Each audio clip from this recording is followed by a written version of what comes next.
You are listening to Book Clips, a podcast where authors and narrators expose you to excerpts from different books.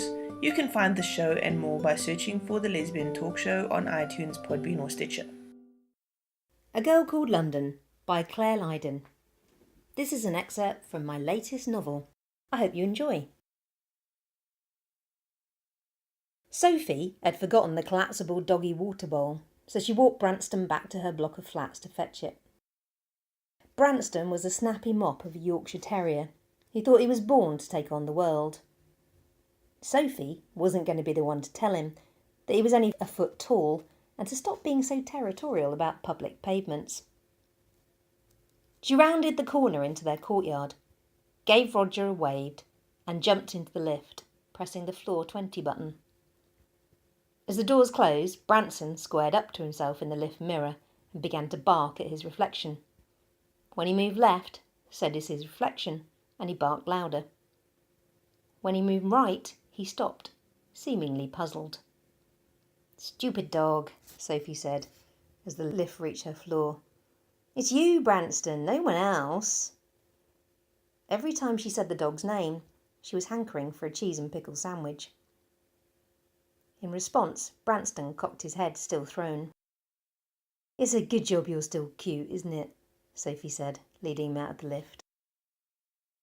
Branston's other less savoury habit, along with challenging every dog that came his way, was peeing in inappropriate places, including on people. His owners had warned Sophie, but so far he'd resisted peeing on her. However, his reputation went before him, and when other dog owners spotted him out in the park, they gave him a wide berth. "No peeing in the flat, okay," she told him, as his paws clip-clopped on the laminate floor in their hallway. She walked through to the lounge and grabbed the bowl, stuffing it into her backpack. Being able to keep the dogs hydrated was essential in her line of dog walking work. She stopped and downed a glass of water herself before leading Branston back to the lift, waiting for it to arrive. When the doors opened, Tanya was standing inside, a suitcase by her side, her face drawn. She was dressed in black jeans, black jacket, black boots and black sunglasses. The only thing unblack about her was her hair, which smelt as fresh as it looked. Her expression, while not quite black, was definitely straying into charcoal. What had gone so wrong with her day to warrant such an outfit and a mood? It was in stark contrast to their last meeting, when Sophie had given her a hand moving and seen the inside of her new flat. Tanya took a moment to register Sophie was standing right in front of her. Sophie's insides, meanwhile, did a little jig of happiness. Even if Tanya wasn't in the best of moods, it was still great to see her.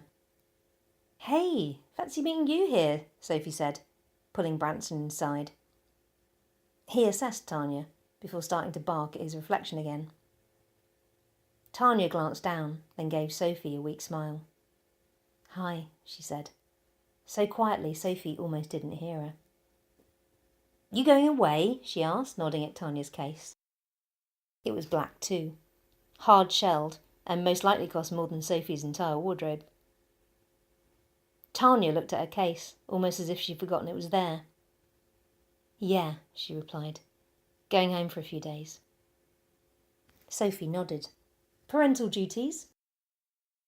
Tanya shook her head. "My gran's funeral."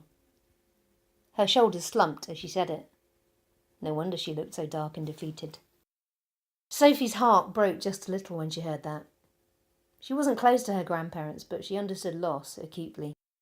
She could tell from Tanya's face that her gran wasn't just someone she'd seen every now and again. Her gran had clearly been a major influence on her life, and Sophie wished she could do more, do something for Tanya. "Shit, I'm sorry," she said, pulling on Branston's lead as he sniffed Tanya's case. "Were you close?" Oh, fucking hell, she had verbal diarrhea. Just shut up, Sophie. What did it matter? Her gran was still dead. Now she was the one with bad manners, making Tanya feel worse than she already did. Tanya gulped, then nodded, taking off her sunglasses. Her eyes were puffy and bloodshot.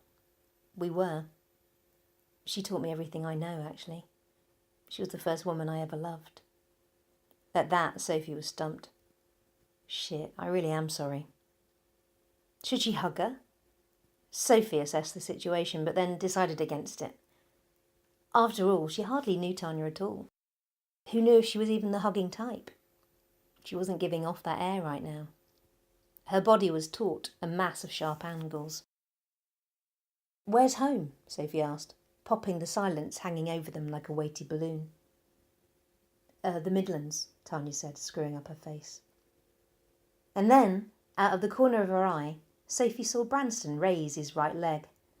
Unless she was very mistaken, he was about to perform his party trick.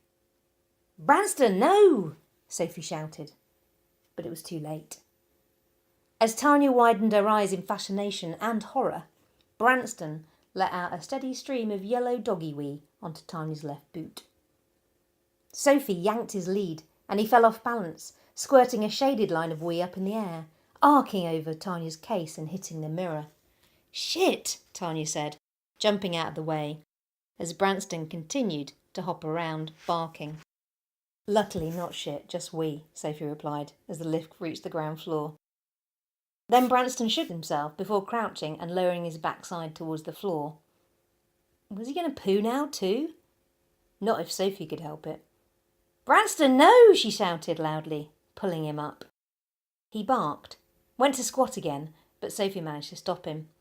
She fished in her backpack and got out a doggy chew and fed it to Branston, which seemed to take his mind off his need to expel anything from his body. When she looked up, frazzled, Tanya was shaking her head, a smile on his face. "So how's the dog walking going?" she asked, breaking into a giggle. Sophie grabbed a pack of tissues from her backpack, and then she was on her haunches mopping up the wet floor. "It has its ups and downs," she replied, rolling her eyes. However, she was pleased to see Tanya was taking it all in her stride. Getting weed on by a dog today could have sent her over the edge. That's an excerpt from my new book, A Girl Called London, which is on sale now at Amazon, Barnes & Noble, iTunes, Kobo, Bella Books and all good bookshops. If you read it, I hope you enjoy it and do let me know what you think. Thanks so much. This was an episode of Book Clips.